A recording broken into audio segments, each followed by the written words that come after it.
So thank you so much for being with us. I think that we can start this webinar. So good afternoon and maybe good evening, depending on the time zone, because our guests are speaking from very, very different areas of the Indo-Pacific. Two of them are very, very far, indeed.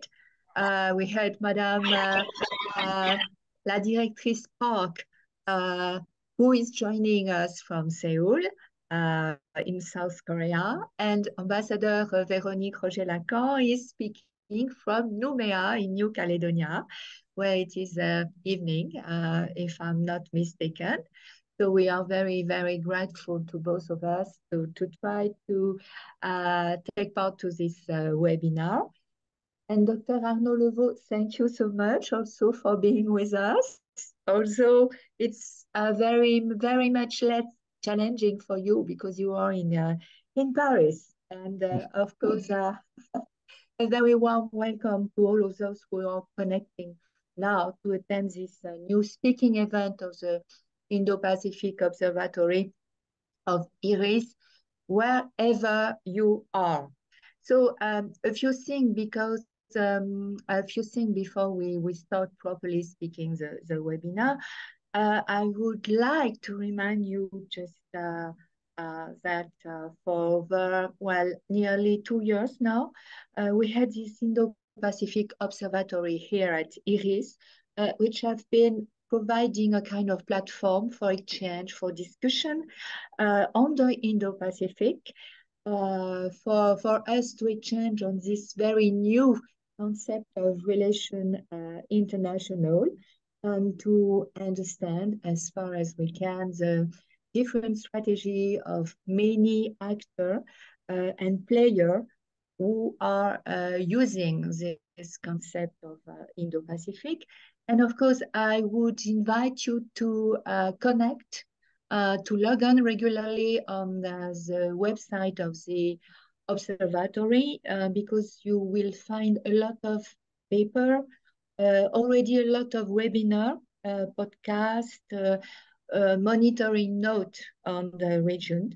And for now, I would like to draw your attention on a very recent note that we upload just a week ago, coming from a strategist for India, Gurpreet Khurana, who was among the one who used the term of Indo-Pacific, and which title is speaking for itself, because the note is titled Trend and Tribulation of the Indo-Pacific Concept. So today we would like to use this webinar to look at the South Korean recent engagement with the Pacific Island state, and how the Prime Minister, the new administration, the young administration, is working to integrate Oceania in the broader Indo-Pacific strategy of the country. And we would like also to discuss prospects for potential cooperation between South Korea and France, because we had some common strategic interests in many areas regarding issues which are very sensitive for the zone. I'm speaking of maritime security, climate change, and disaster risk. And our topic today is very precisely vision of South Korea and France on the South Pacific, decoding the new geopolitical reality.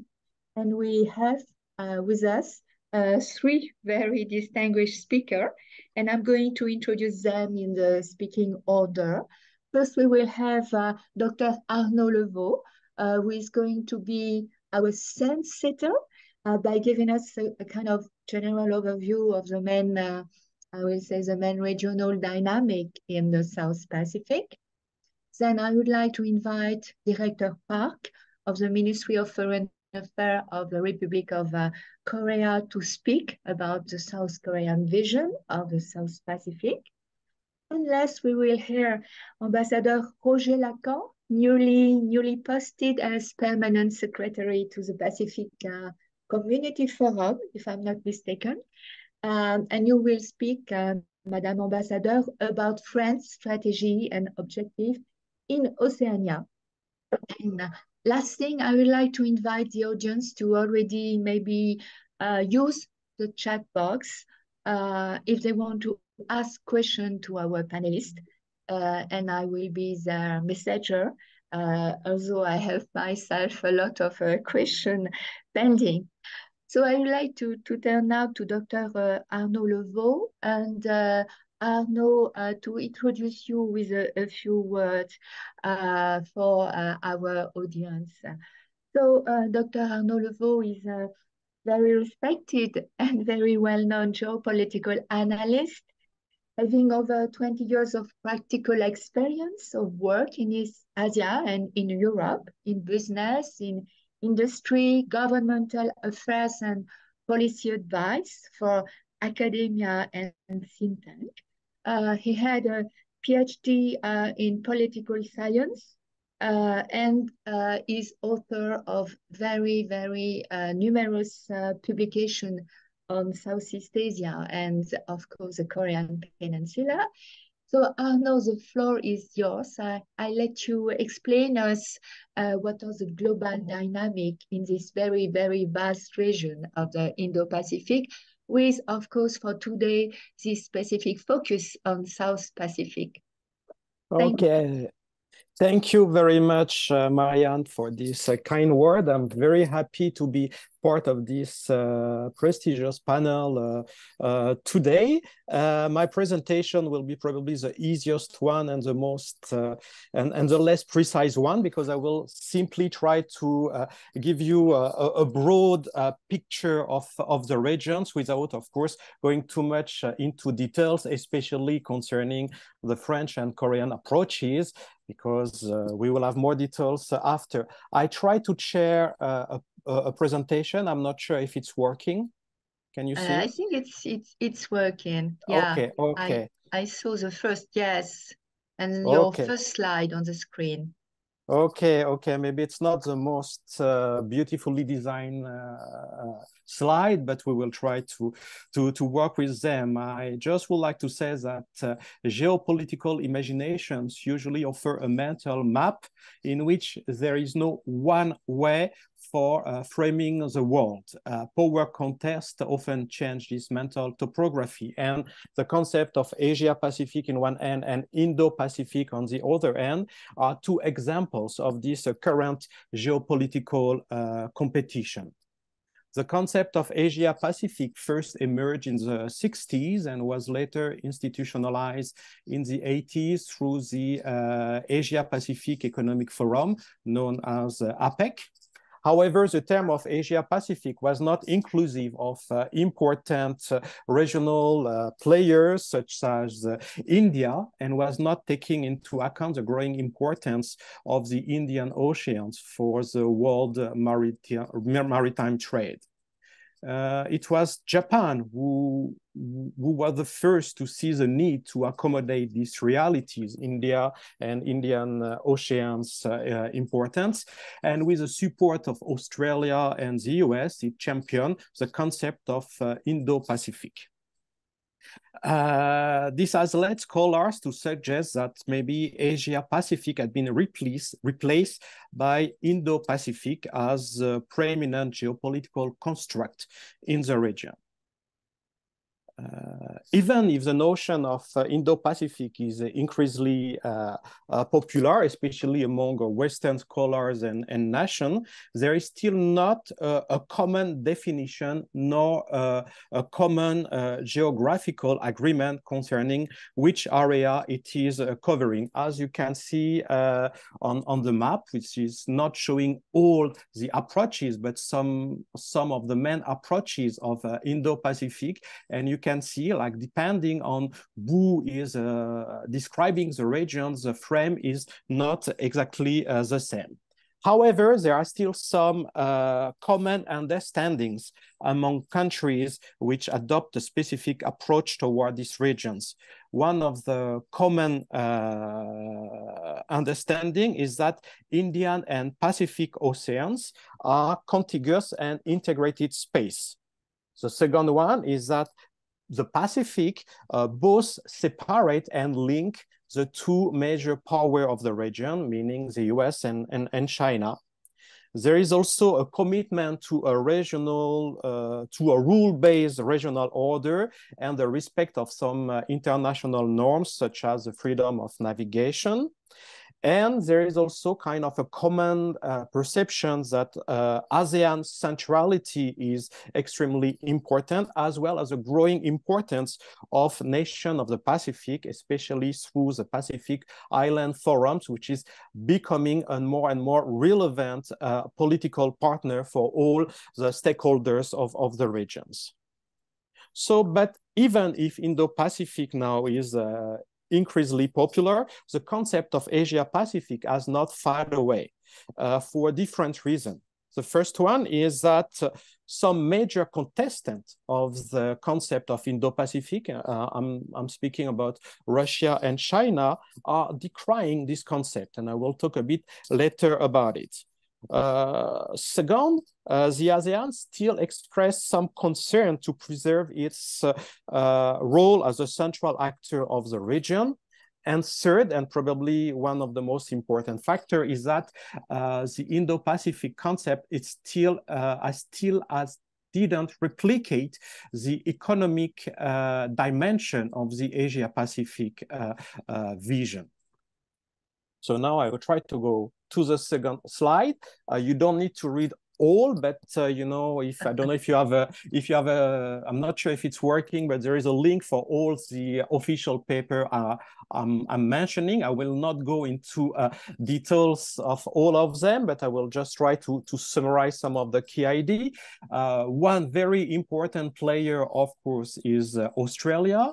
Australia is also a member of the Pacific Island Forum and is a very long-time contributor of development aid and security support in the South Pacific region.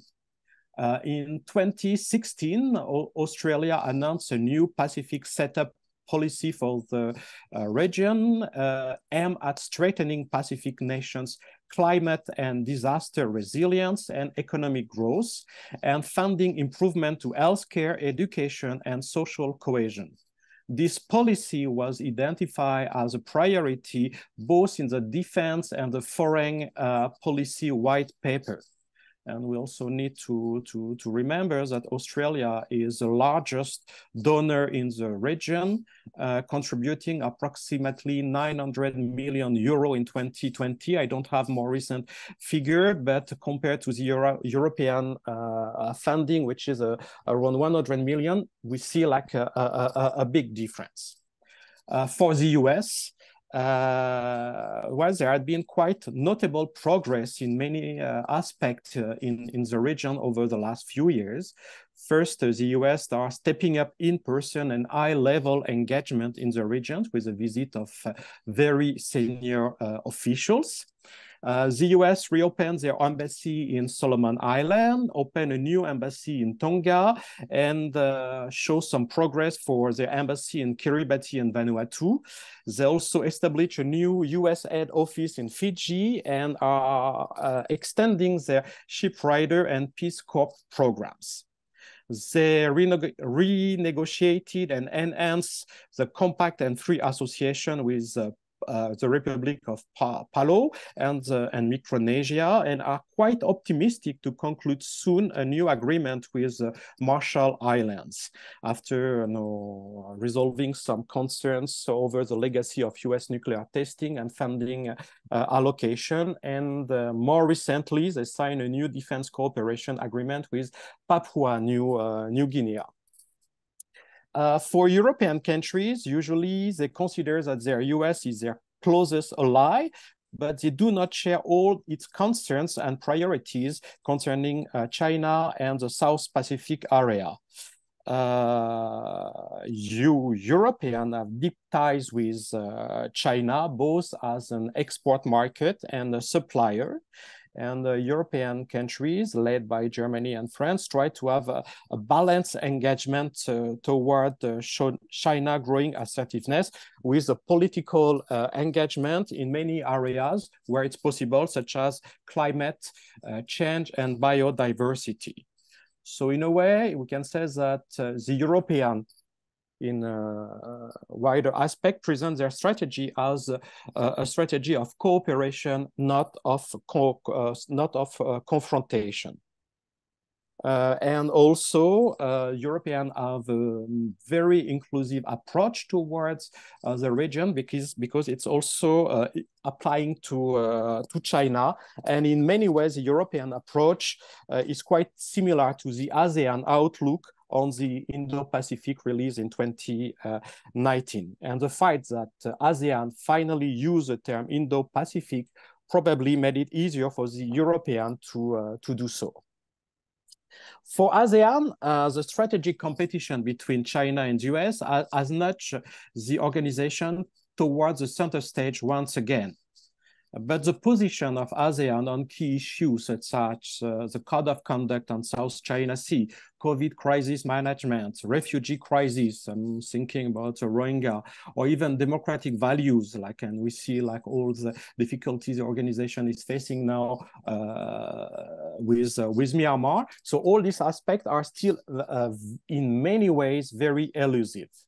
And as Europe clearly favored multilateral approach to its foreign policy, opposed to the bilateral one preferred by the US or even China, supporting ASEAN-led regional architectures makes sense for European in many point of view, also as to strengthening its cooperation and dialogue with the Pacific Island Council.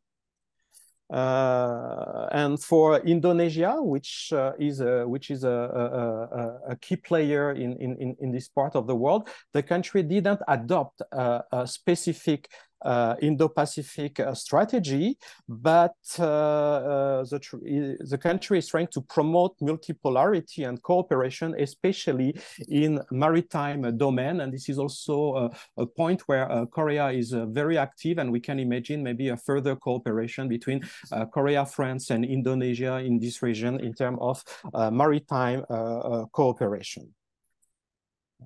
And and I'm not going all the details of the paper, but what we need to see, it's also the limitation of this approach, as we said at the very beginning of this demonstration, is that major actors are contesting this approach. China and Russia have vocally expressed a refusal to talk about the Indo-Pacific concept. In their recent strategic agreements, they both propose to build up an open and inclusive security system centered on Indo-Pacific, on Asia-Pacific, I'm sorry. And in a joint statement in March this year, they mentioned that Indo-Pacific strategy has a negative impact on peace and stability, suggesting that they are trying to forge an alternative bloc against this idea. And we see that even that if China refused to talk about Indo-Pacific approach, the country had been very active in the region, especially if we remember the 10-day trip of Wang He, the Minister of Foreign Affairs, in 2022, visiting 7 countries, which was a great challenge, very surprising and very well organized, even if they probably didn't reach all the targets they were trying to get. But in the meantime, if ASEAN tried to play a central role in the region, the development and the emergence of new groupings such as the Quad and AUKUS had put a challenge on the ASEAN centrality. Indeed, the formation of AUKUS has exposed fissures among ASEAN members. which are reinforcing some other limitation of the organization, especially due to the limitation of its decision-making mechanism, coupled with a preference for maintaining equidistance between all the measure power. In a way, for ASEAN, Asia-Pacific and Indo-Pacific represent two complementary zones, and the organization is not ready to commit entirely to one in place to the other. And finally, another limitation is a lack of economical integration, even if the new American Indo-Pacific economic framework is trying to put an economical pillar on this cooperation. It's like concrete commitment from the US to provide a greater access to its market. So the tendency to view the Indo-Pacific and there is a tendency to view Indo-Pacific and Asia-Pacific in a very competitive lens, which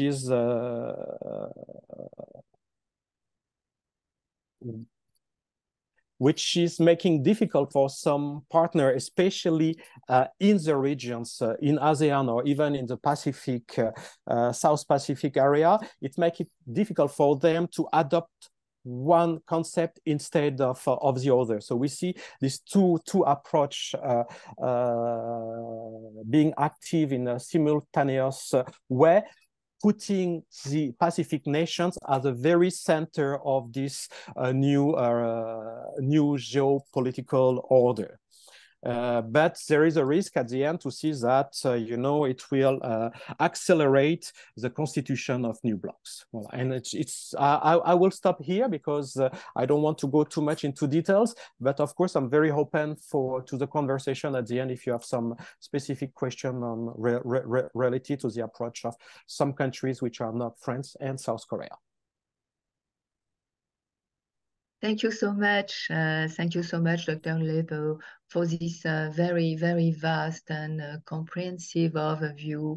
And I was really, really admirative of the synthesis you did with your table, very precise table that I'm sure the audience would love to have, because it's offer a very complete view of all of the main actors which joins the concept of Indo-Pacific, not only the states, but also regional organization, because we saw in your listing ASEAN, and in fact we can add many other regional organizations, IORA, for example, and it's really striking to see this ongoing debate, because you mentioned the contesting view of Indo-Pacific, with, of course, major players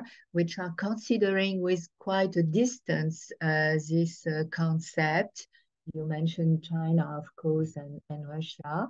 And so maybe we will go maybe deeper in some question about this kind of competing view and what is at stake, you see, with this divergence regarding the Indo-Pacific. But now I'm very glad to introduce Director Park, because we had some connecting issue, and I wasn't sure that we were in direct line with Seoul. So I'm really, really happy, because we would like to have and to explore and to I will say calibrate the South Korean view of not only the Indo-Pacific, we already spoke about that, but of course with a specific focus on South Pacific. So I'm very glad that you were able, all of you, to join us from Seoul. And if you allow me, Director Park, I will introduce some of your bio elements for the audience to have a little more about you. So just let me say that you are a career diplomat. So you joined the Ministry of Foreign Affairs and Trade of the Republic of Korea in 2004, if I'm not mistaken, after an MA in international law at the Keio University in Japan. You have been precisely posted in Japan, but also in the Lao Democratic Republic in Southeast Asia. And you had very various responsibility within the MOFA, and the most recent of which has the New Southern Policy Special Committee. You have been also director for Spokesperson Office Foreign Press Relation Division, and you have been appointed precisely to the Direction for ASEAN and Pacific Regional Cooperation Division last year in 2022.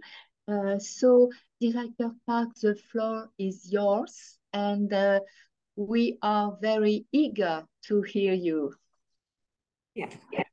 Thank you very much, and I'm very happy to join this precious seminar, and I want to just exchange our opinion and insights today. It will help us to keep implementing the strategy toward the Pacific. So today I would like to present about vision of Republic of Korea on the Pacific. So my presentation is composed of 3 parts.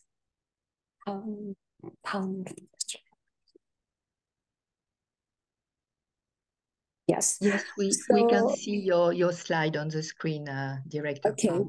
Okay, thank you. Well. Yes, so I would like to introduce the Korean history. So until now, how the Korean reacted and had a relation with the Pacific. And especially this year, this May, we had the Korea Pacific Island Summit. So I was in charge of that summit. So I would like to mention about the meaning of this summit and the outcome of this summit. And then secondly, the present relation with the Pacific. And then lastly, the future partnership with the Pacific. So my presentation is the past, present, and future. So first, Korean history of the Pacific. The vessel, first deep-sea fishing vessel named Jinamo, it means that point the south. So it's just the start of the relations with the Pacific and the Korea. Because at that time we had the Korean War, and the Korean War has we concluded armistice agreement in 1953, and at that time we are one of the most poorest country in this world. So fishing was one of our really precious resources to develop our nation.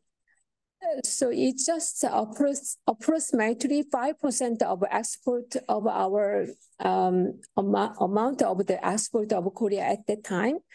So Jinamo, it means that go south, go south Pacific and bring the west. It's the name of the vessel. So for the Pacific, the private sector has started prior to the government sector.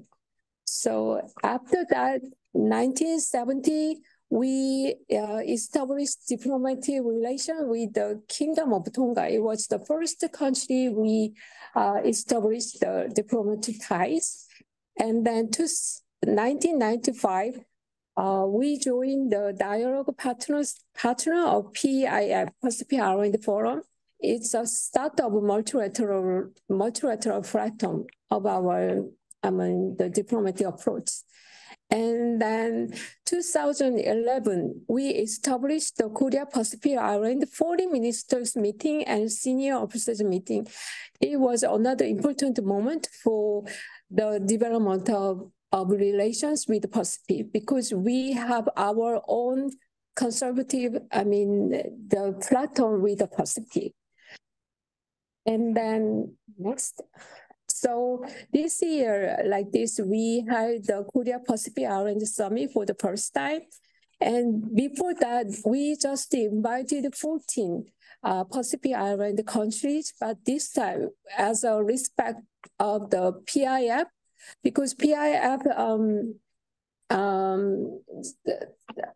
want us to invite all the members of PIF. So we invited all member, 18 member of PIF, and except the Micronesia, because of at that time it was a typhoon, so 17 countries was attended in this meeting. And yes, the outcome of the summit. So as I told you, this is first time for holding the summit. And then the agenda was development, climate change, and maritime things, and people-to-people exchange. And we also discussed the international agenda with the Pacific. And the theme was navigating toward co-prosperity, strengthening cooperation with the Blue Pacific. So next. And we adopted the document, the 2023 Korea Pacific Island Leaders Declaration. And also we announced the action plan at the time, and it was based on 3 parts. It means resilience, reinforcement, and revitalization. Resilience centers on enhancing cooperation against the climate crisis and improving Pacific Island nations' ability to recover from climate-induced disaster. And secondly, reinforcement is realize the potential of Pacific Island nation by gradually increasing South Korea's ODA and sharing advanced technology and conducting trading program with them. And lastly, revitalization. The goal is to boost the connectivity of the Pacific Islands nation in the post-pandemic era by increasing people-to-people, digital, and material exchanges. So based on these 3 principles, we came up with 50 projects. And then on the occasion of the summit, we had bilateral meeting with all heads of delegations. And at the time, the French Polynesia and New Caledonia visited my country and had a meeting with the Korean Prime Minister. So we discussed climate change, tourism, minerals, and so on at the time. So next, I would like to mention about the significance of this summit. Through this summit, we can upgrade dramatically the relation with Korea and with Pacific. And we could strengthen partnership in the area of ocean fisheries and climate change and so on. And now a lot of the ministries are trying to come up with a project, and we are negotiating with the National Assembly for the budget for the new project. And from the Korean point of view, this summit was the embarking on the full-fledged implementation of the Indo-Pacific strategy. So Korea was a recipient country of ODA, but now we would like to contribute more to the international arena and the Pacific things. Just want to give more what we had taken from the international societies. And then lastly, through this, we can enhance the awareness of Koreans toward the Pacific. Because even for myself, the Pacific country's name was not familiar. but many Koreans still not so aware of the Pacific things. So through this, we try to enhance the awareness of people. Next. So like this, we, on the occasion of summit, we did many events, and we set the venue in the subway or the many places. And we set the Instagram, and we also made some video for promotion of the Pacific things. And we try to persuade people we should cooperate with the Pacific. And Pacific is not the far away country from us. It is very close. So we try to enhance the people's interest toward the Pacific. So next, where we stand now with the Pacific. This year we established a diplomatic relation with Niue. So all is that we had relations with all 14 Pacific countries. But still, we have only 2 overseas missions in the Pacific, only Republic of Fiji and Papua New Guinea. And then the MOPA, my ministry has 2 divisions is dealing with the Pacific. So me, I'm the director of ASEAN Pacific Regional Cooperation Division, and my colleague in the ASEAN Pacific Division 2 is handling the Pacific-related issues. So comparing to the 2004, when I joined the ministry, there are one official and is handling the Pacific things. And the official is not the only thing he or she is dealing with, but now the 2 division is handling the Pacific things. So my division is dealing with the multilateral things, and my colleague is the bilateral things. And next, the trade, still trade is a very small amount. And the trade with the Pacific is only 0.4% of the whole amount of Korea trade volume. But comparing to 2001, it just increased 5 times. And the official development is still not that much because it's under 1% of the whole amount of Korean ODA. But we pledged to double the ODA until 2027, and also the fund, Korea PI fund now is 1.5 million US dollars, but we increase this to 5 times in until 2027. And then connectivity, before the COVID, we had a direct flight from Korea to Fiji, but at this moment we don't have. But there is a pilot operation between the Korea and Palau this year, only 5 or 6 times. And so the connection is not still good. And then platform of government meetings, until last year, only MOPA, Ministry of Foreign Affairs, have the regular meeting.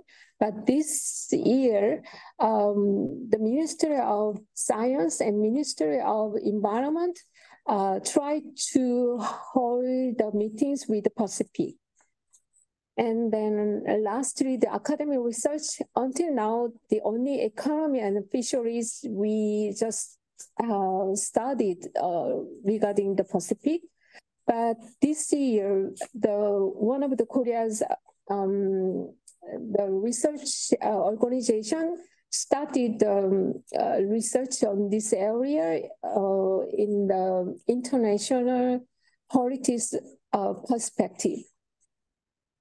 Next, the future partnership with the Pacific. Through this summit, we try to cooperate between Korea's Indo-Pacific strategy and the 2050 strategy for the Blue Pacific continent for the PIF and the Pacific country. So for this, we try to enlarge the diplomatic scope So maybe next year we will establish a new mission in the Republic of the Marshall Islands. And then as we try to engage more toward the PIP things. So now we as a dialogue partner, we participated in many meetings if we can, but we would like to upgrade the level. So we want to dispatch a high-ranking person to the related meetings, and we want to actively participate and have more interest in PIF-related issues. And then improvement to cooperation platform means that many relevant ministries had more interest in the Pacific things, so they try to set up the platform with the Pacific for regular base or irregular base. So it's a good sign for the improvement of the relation with the Pacific, I think. Next, the improvement of more Koreans. This year we are trying to hold a forum and small meetings with expertise on the Pacific, and try to hold more seminars from private and government, composed of private sector and government, and try to not only the government, we want to consult with the private sector and experts. And we would like to outreach more toward the Korean media about the need to cooperate with Pacific more.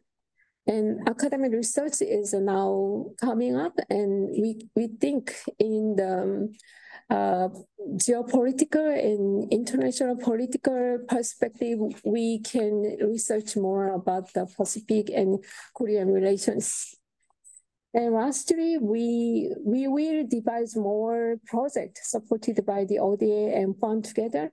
And as I told you, we have now the 50 projects, around 50 projects to implement. So we want to decide and implement more with the Pacific in the last phase. So through today's meeting, I want to have more insight and wisdom from the friends, and want to cooperate more, and hopefully we have a synergy effect for the cooperation with the Pacific. Thank you. Thank you so much, Director Park, for this very precise and substantial presentation, which shows us that there are already a lot of initiative and quite, I would say, a very active commitment and concrete engagement of South Korea in the South Pacific. Not only, as you mentioned, with the 14 member states of the Forum of the Pacific Islands, but as you wanted, with the private society, with the academic circle. And I think that it's really very interesting to raise, as you mentioned, awareness about what is going on in the South Pacific, and where is exactly the South Pacific, and what are the countries which are part of the Indo-Pacific, because as you mentioned, maybe from time to time, apart from Papua New Guinea or maybe Fiji, maybe when it came to Palau, which is in a very north part of the South Pacific, when it came for Nauru, for example, maybe we had a few awareness of what's going on, even if we are fully aware of the impact of climate change for all of these countries. But of course, in France, we had a very personal and specific interest in the zone, because we saw on your slide the two presidents of French Polynesia and New Caledonia, which are members member of the Forum of the Pacific Island. And they were, of course, invited by President Yoon during the last Oceania South Pacific summit. And so I think that there are already some initiatives, some contact going on, which can deliver a very concrete step. But now I would like to turn to Ambassador Véronique Roger-Lacan to give her the floor. And of course, I'm very pleased, Véronique, to have the opportunity to introduce you and to say that I am introducing a very dear friend, a very dear friend of mine, whom I met when we were both serving within the Ministry of Defense. But if you allow me, I will very briefly sum up your very brilliant career within the Ministry of Foreign Affairs that you joined in 2010 and where you held very various positions. Just to mention, special representative for the fight against maritime piracy for the MOFA, French MOFA, from 2013 to 2015, at the height of the threat of piracy in the Indian Ocean, but also in the Gulf of Guinea. Then you have been posted as ambassador, as a permanent representative of France to OSCE in Vienna for two years. You recently served as ambassador or permanent delegate of France to UNESCO from September 2019, before being posting in Nouméa, where you arrived a week ago. I think that we can say that that you are very, very new in your post.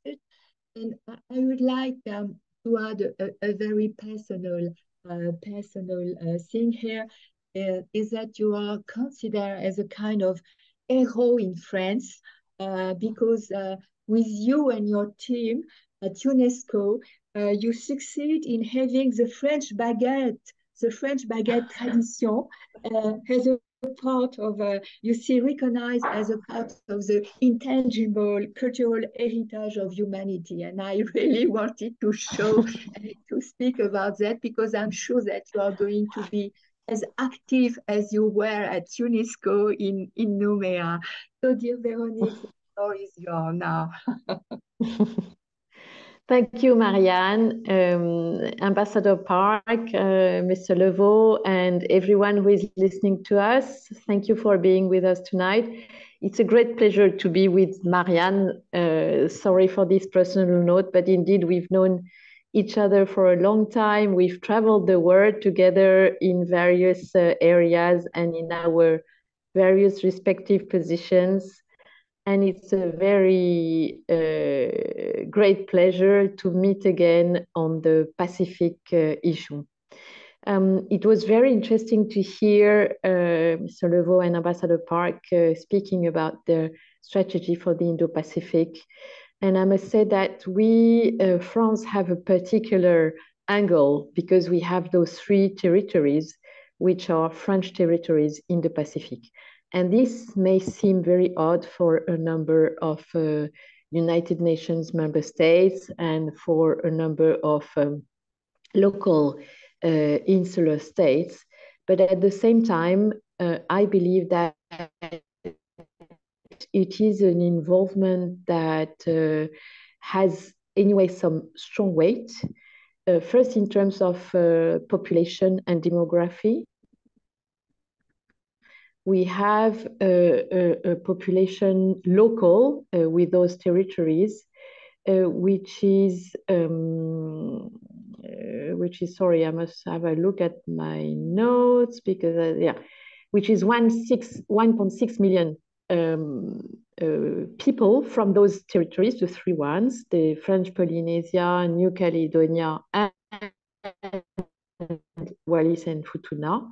plus 2 million expatriate French people from all over the rest of the world.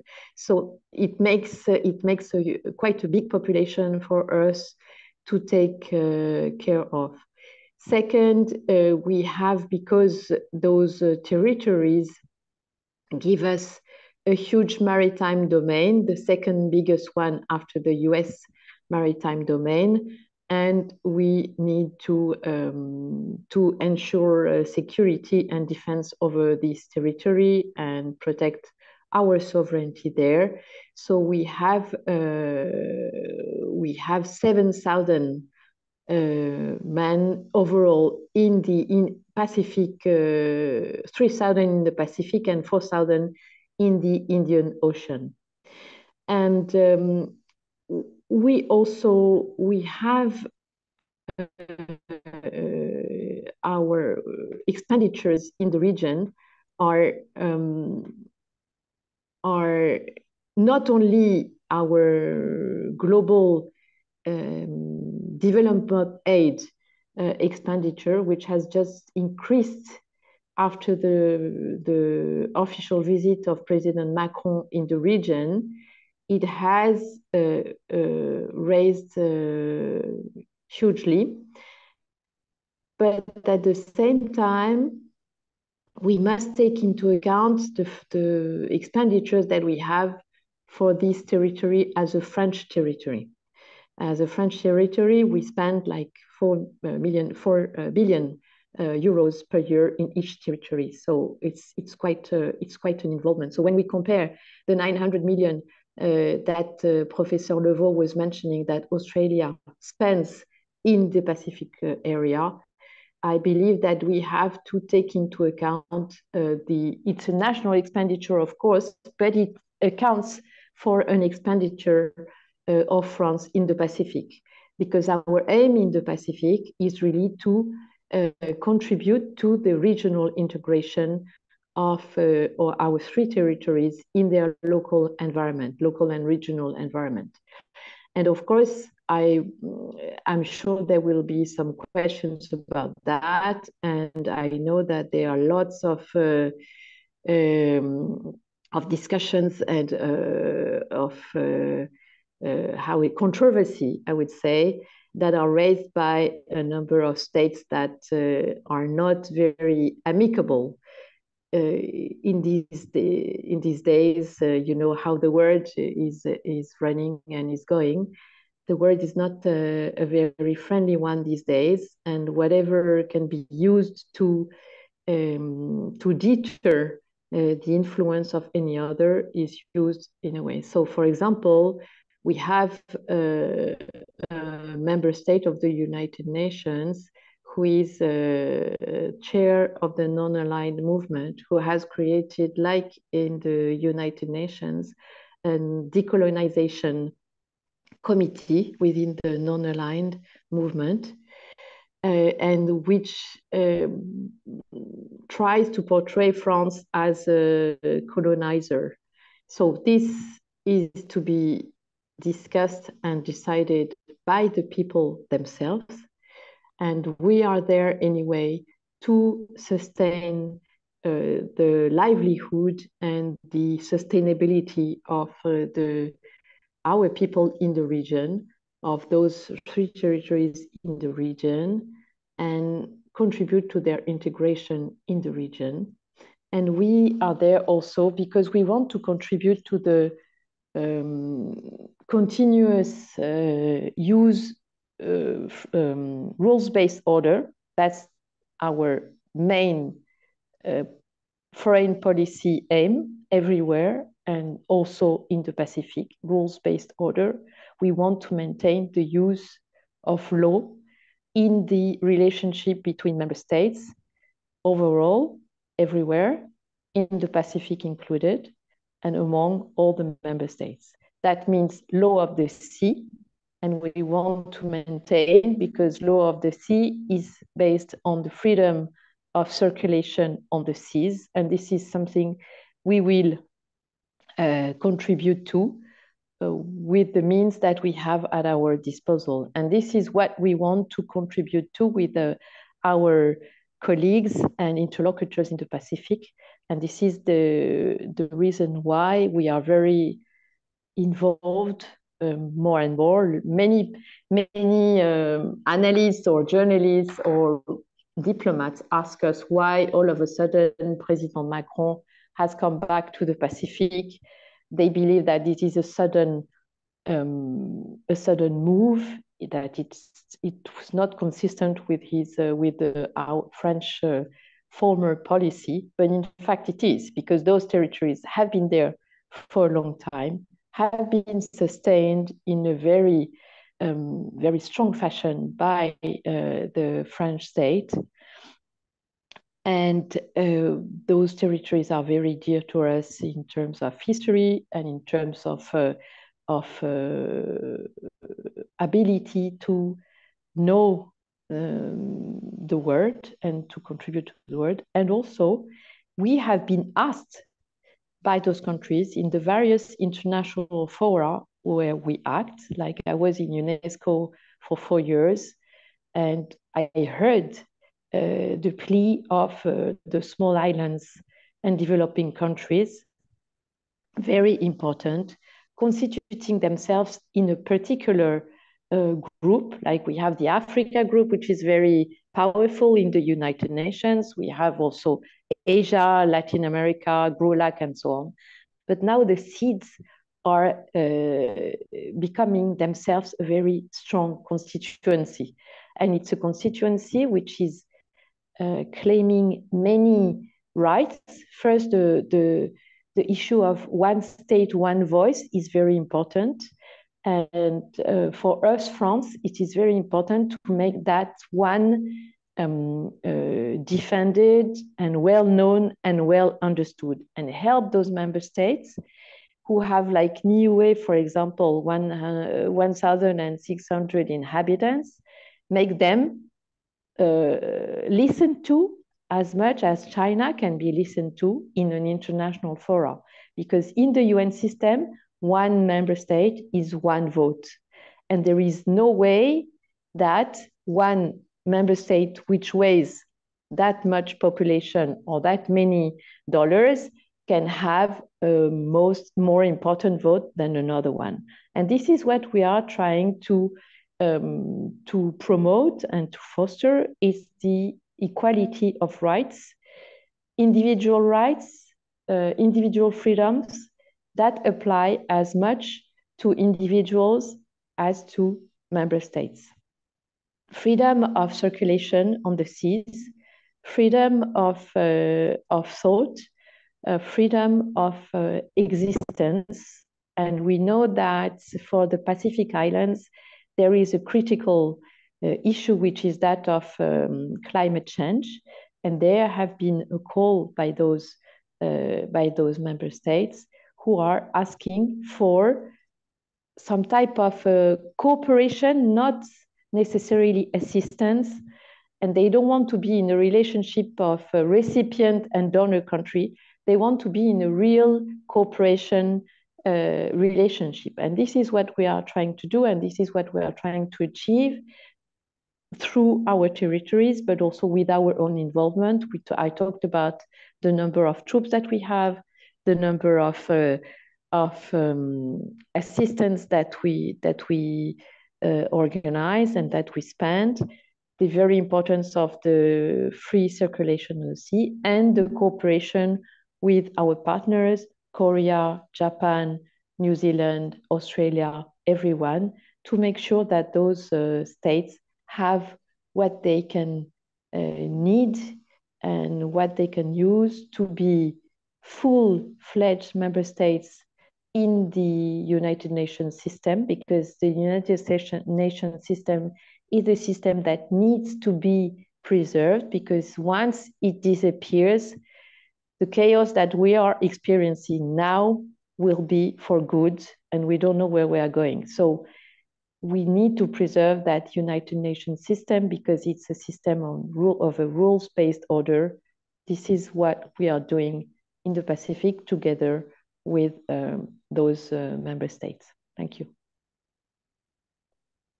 Thank you so much, Ambassador, for this presentation and reminding us that even we are considering, and it is really very small island state, there is no asymmetry really in power, strictly speaking, because when it came to regional organization or, as you mentioned, international organization, all are equal, and all states have to their vote and their voice, and it is really very important, and in that perspective, to reinforce diplomatic relation with all of the member states of the Forum of the Pacific Island, which may have feel maybe a little forgotten, a little isolated from quite a long time, and maybe which can consider this renewal of interest of many actors as well, having a kind of hidden agenda, and we will maybe come back on that. Thank you. We had, I can see, less than, 20 minutes for question and answer.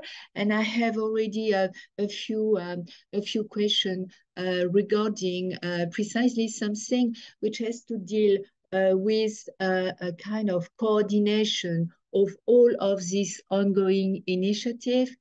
And of course, there are some questions regarding US and various initiatives, because Washington is making quite a very active and visible, I will say, communication diplomacy around this.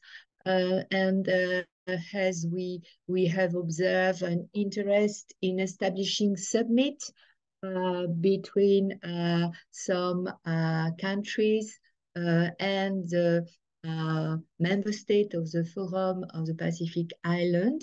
You mentioned, Director Park, the summit between South Korea and the FIP, but there is also a renewed interest of Washington with the launching of a specific summit also. The question is about how France policy, but of course South Korean policy is aligned and is coherent with many other initiatives trying to address some issue linked, for example, with maritime security in the South Pacific. And the question is precisely on the Blue Pacific Partnership Initiative that Washington is developing very actively in direction of the South Pacific countries. We saw some very, I will say, a lot of meeting between Anthony Blinken and some state in the region. We heard about the fact that maybe South Korea could join this initiative, this Blue Pacific Partnership. So do you have some element about that? And the other question, apart from this alignment and coordination between the main initiative of some very, I will say, like-minded actor in direction of the South Pacific, is a question of regional integration. And this is a result maybe of the very vast overview that you gave to us, Dr. Leveau, because the Indo-Pacific is a very, very vast area.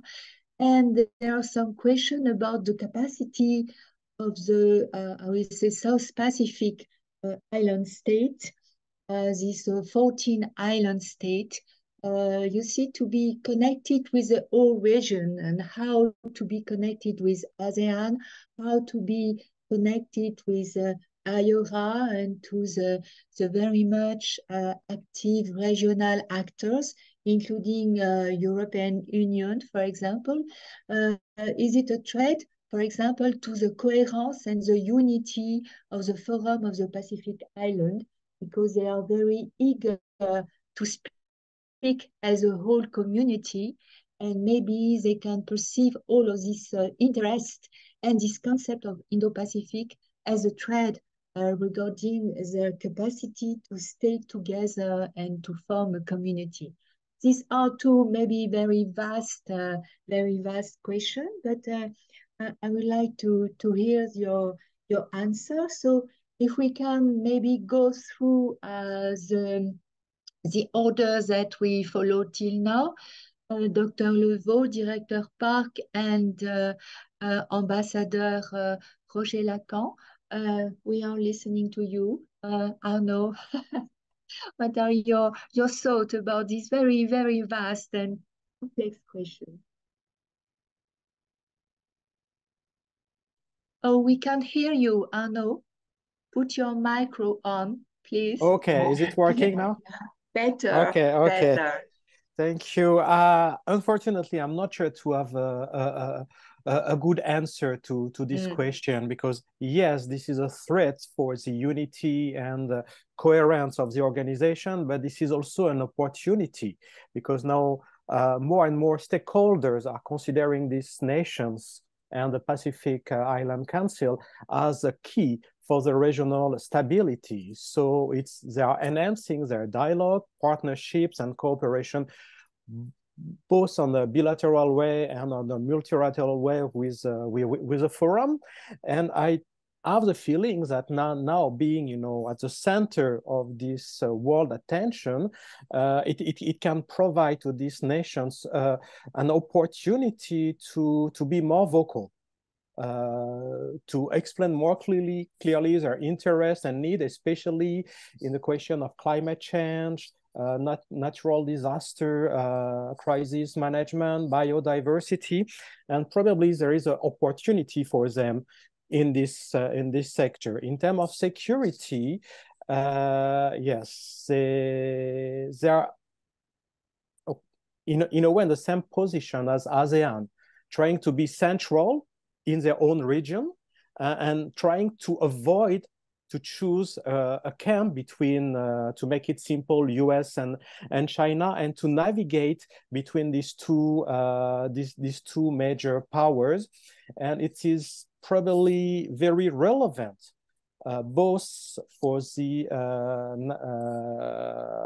nations and for the organization, to reinforce their dialogue and partnership with external actors such as South Korea, but not only, South Korea, Japan. France is a major player who can help to find not necessarily a third way, but kind of alternatives to the challenges they are facing. So I'm not sure if I've been very clear, but just few. No, thank you. Thank you. Very, very helpful question. Of course, we are here to we'll say together all of your thoughts. Director Park, do you have any element to add from a South Korean perspective, please? Yes. Thank you for your question, and I think it's a very important point to thinking about these two questions. So for the partners in Blue Pacific, we joined last year, and because the South Korea announced the Indo-Pacific strategy, we would like to help and would like to set up the free and in pursuit of freedom, peace, and prosperity for Pacific. So if we are the same boat and if we are the like-minded country, I think it is meaningful, because we have, for example, we have a project related to climate change, for example, but many members of PBP, they also doing the climate change. So if we cooperate together, we can enhance the efficiency of the project. And if we share the same value, I think it is meaningful to cooperate more with the Pacific as a PPP member also. And then the integration of the PIF and then other things, your second question. Actually, my division is also in charge of IORA, and we can feel that it's around the surrounded by the ocean. It has many common things together. So when I just met the PIF member officials, they just told me that they want to develop the PIF as the ASEAN, because ASEAN was the roots cooperative organization, but nowadays it's very firm and very powerful organization compared to the past. So, but for me, as far as I know, if we enhance the multilateralism, we can come up with more good things. For example, the rule of law or justice. But only bilateral, we should weigh our national interest and do want to get more. But the multilateralism is another stage. So even though it is not difficult, even the countries of the member countries of PIF, they have a different idea about some issues, but we think because Korea already announced the Indo-Pacific strategy, and this strategy is based on peace, freedom, and prosperity. So we want to enhance these values on more good platform in forward. So yeah, that's all. No, thank you. It's Yes. very important that you mentioned that for all of these countries, there is a bilateral level, of course, but also a multilateral level. And it is effectively important that we had all of these tools for establishing or for trying to facilitate regional integration. And I'm glad to see the interest of South Korea for IORA. We mentioned this regional organization, meaning Indian Ocean Regional Association, which is maybe less known than, of course, ASEAN or the Forum of the Pacific Island, where we try to gather all of the littoral state of the Indian Ocean and to try to explore some subject of common interest, meaning maritime security, but also connectivity, and also a very newly subject, which is cyber security, of course, which is of interest. And we will come back maybe on that if we had enough time, because we are very close to the end of our panel. Véronique, do you have a few thoughts to add regarding the coherence of all of the, I will say, initiative of the like-minded big state or medium state, having in mind this initiative which is driving from Washington the partnership, the Blue Pacific Partnership, but also what we can do to avoid I will say to threaten the cohesiveness of the Pacific Island Forum state. Yeah, thank you, Marianne. I think that, you know, the Pacific area is a really interesting one and kind of a laboratory for multilateralism. Because we've had the very ancient, or I mean, the very, I would say, 1945 type of organization stemming from the 1945 post-Second World War system is the Pacific Community Organization. And it was founded in 1947 by the 7, at that time, colonizers or whatever, which were US, UK, France, New Zealand, Australia, and the Netherlands. Now, after the independence of Indonesia, the Netherlands withdrew from the South Pacific Community, and the community is now called just the Pacific Community. And it is an organization which really aims at looking at very concrete and operational projects, and tries not to strive into the political divergences. And as everywhere in the region, unfortunately, they are. I understand, as you said, my history in the Pacific is very short, it's 1 week, but I understand that there are some kind of competition between Melanesians, Polynesians, Micronesians, and who is going to be the leading small island in this area, who is going to chair, who is going to be the Secretary General, and who is going to do this and who is going to do that. And apparently the Pacific community has managed to get rid of that type of political antagonisms. And therefore, a new organization has been created, which is the Pacific Islands Forum. And this is where all the political issues have been discussed, hence sometimes of type of paralysis. But the Cook Island Chairmanship apparently is trying now to make it operational as the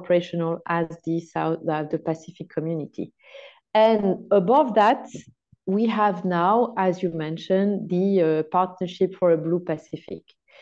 What a number of partners in the region say is that as much as we are, the stronger we are. So let's cooperate to all the initiatives and try to mutually reinforce them, and try at the same time to streamline them, but not discourage any energy or any strong willingness. What I want to emphasize is the fact that the Partnership for the Blue Pacific is very often perceived as a very anti-China type of circle, and that we understand, but we might be wrong, that the countries in the region don't want to be pulled one way or another. They want to be respected as they are, and they don't want to be used as one voice in this direction or the other direction. And apparently what President Macron has been advocating, like it's not equidistance, because our principles are the principles of rules-based order, and where the rules-based order is not respected, we will make it known that we don't agree with that. But this is our criteria. So a circle which is being targeted at a specific state, we kind of keep a distance for the time being from that, because we don't want to organize, as it has been in many parts of the world, a kind, we call it in French, la logique des blocs, and we don't want to have a confrontation between two blocks like the one we've had for a long time in Europe and in the world, and we've managed to get out of, and now we don't want to get back into logique des blocs. Thank you, Véronique, for going, I will say, deeper in this region. Speaking of a laboratory, which is quite an interesting way of describing what's going on. Yes, it's a laboratory not only for the Indo-Pacific, but for a kind of regional multilateralism, which is at stake, because I think that all of the the main, I will say, state, regional organization, private sector. We didn't mention anymore the private sector, but there are a lot of, I will say, institutional and non-institutional actors who want to work together on very specific issue. We mentioned climate change, for example, and I guess that it is very important for the region. And thank you for reminding us of the legacy of history, which we do not have to neglect, which is still in the memory in the region, and to try to explain to maybe our listener, which are not very familiar with that, the difference between the commission, the Pacific Community Commission, where you are acting, and the Forum of the Pacific Island, and how you are there to maybe to facilitate the relation between two very different bodies and entities. One more, you see, trying to focus on development approach, and another one which is more maybe focused with some difficulties from time to time and negative effect on some political issues, which is, I think, what is going on in many regional organizations. I'm sorry because we do not have so much time left, and there was an elephant in the room that you mentioned, Véronique, which is China and the relation with China. And I know that we do not have so much time to dedicate to that, but do you think that each of us, regarding South Korea, regarding France, regarding the Forum of the Pacific Island, there is a space left for an effective and transparent cooperation and initiative and work with China? How do you see that? How you can assess any perspective of trying or coordinate with some Chinese initiative? And of course, we all have in mind climate change and developmental issues. So I will go in the same order. Dr. Leveau, Ambassador Park, and you, Véronique, you will have the final words. 1 minute each of you, please. 1 minute and a half. Arnaud, what do you think about this possibility of working with China? Well, China is, with no doubt, a big player, a player with ambition, who had been very active in the South Pacific over the last few years and over the last few months. And no country can afford not to cooperate with China on a matter, on a specific topic, on another one. We speak about climate change, we talk about biodiversity, we talk about natural disaster management, and so on. So yes, countries and organizations will have to cooperate with China, to work with China, to listen China, and sometimes to accommodate China pretension. But it's also very important, as Ambassador Roger-Lacan mentioned, to find a way to not falling back into the logic of bloc.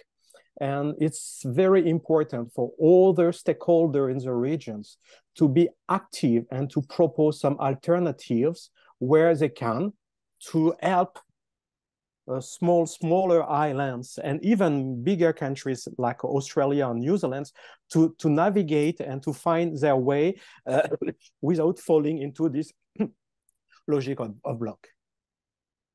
Thank you, Dr. Leveau, for this thought, avoid the logic of bloc. And I know that you had another commitment, and maybe you will have to leave us in a few seconds. So I just want to thank you if you let us.